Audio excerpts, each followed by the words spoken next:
Buying property is a dicey task. There are a lot of legal angles involved. There are a lot of legal tangles that you need to untangle as well, Samar. So let's start with the basics in terms of what is the paperwork which is required, which will make sure that the property is all clean and yours.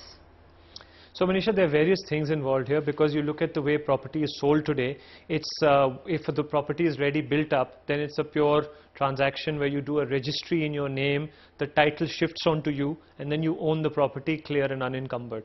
However, today real estate is not transacted only when it's fully built up. It's often transacted before it's even launched in the pre-launch phase, or even sold in the middle when it is being launched. So the things to look for is the key important document before the registry is actually the buyer-seller agreement. Right. That buyer-seller agreement is a very detailed document, but unfortunately in India it is largely drafted by developers to protect their interests. And one of the most important things that customers should look at is their own vetting and their own rights being protected in the buyer-seller agreement. It is really important to let a lawyer go through it, and there are specialized property lawyers who just do this. I mean, they look at buyer-seller agreements for a very tiny fee.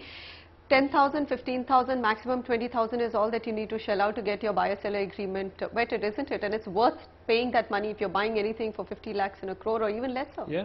No, so if you look at the percentage that is of your transaction value, it's nothing. So you must actually get legal representation on two areas. One is to look at the buyer-seller agreement specifically. Second, to look at the legality around the payment plan.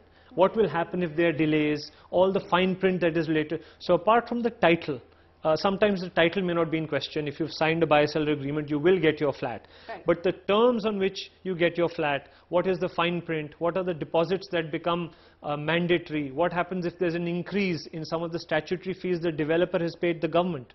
Sometimes they pass that on. Oh, yes. So the legal representation. Maharashtra, the VAT, absolutely right, which has got passed on to the consumer. So it becomes very important to look at those, the fine print, as well as potentially increase in prices, whether that has to be borne by the customer or the developer. All of these points are important to clarify. What about the changes in the specification of the flat per se? A lot of viewers who've written in saying we were given a certain layout of the flat and of the building and of the society, but it has been changed, and unfortunately when they signed the buyer-seller agreement, the developer had already put that in, that he had the right to change the specifications. Is that something one should accept or let it be? So this becomes a tricky area, largely because very often if you're unhappy with the changes a developer has made, he'll ask you to take a refund. But by then the property value would have escalated so much that to take a refund would actually be taking a loss on the value of your property. Absolutely. And unfortunately some developers take advantage of this. So it's very important to make sure that you can satisfy yourself that every change that they are proposing is discussed at length. While you cannot protect yourself entirely, but you can look at whether they have done this in their past projects, firstly, and secondly, what is the potentiality of change. In many cases, I know of areas where there's a land parcel, a project has been announced, and the location on the land parcel where the project is being built has been changed entirely. So suddenly from facing the north, when by the time it's built up, it's suddenly facing the south. And this has happened. So this is another point to be very careful about.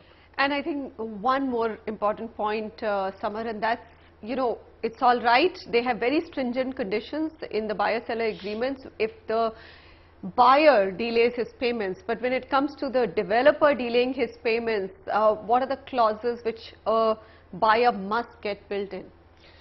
There's been a lot of progress on this side, especially in the courts and our legal system, and there's been recent judgments by the Competition Commission talking about the one-sided nature of buyer-seller agreements, specifically focusing on the price of delay.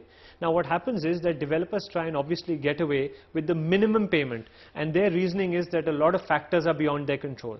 Now what happens is that they can, under the guise of factors beyond their control, almost all delays end up being laid at that door, when that may not actually be the reason. All right. A word of caution there. Samar, thanks very much for outlining all the legal tangles that one could get into and must avoid.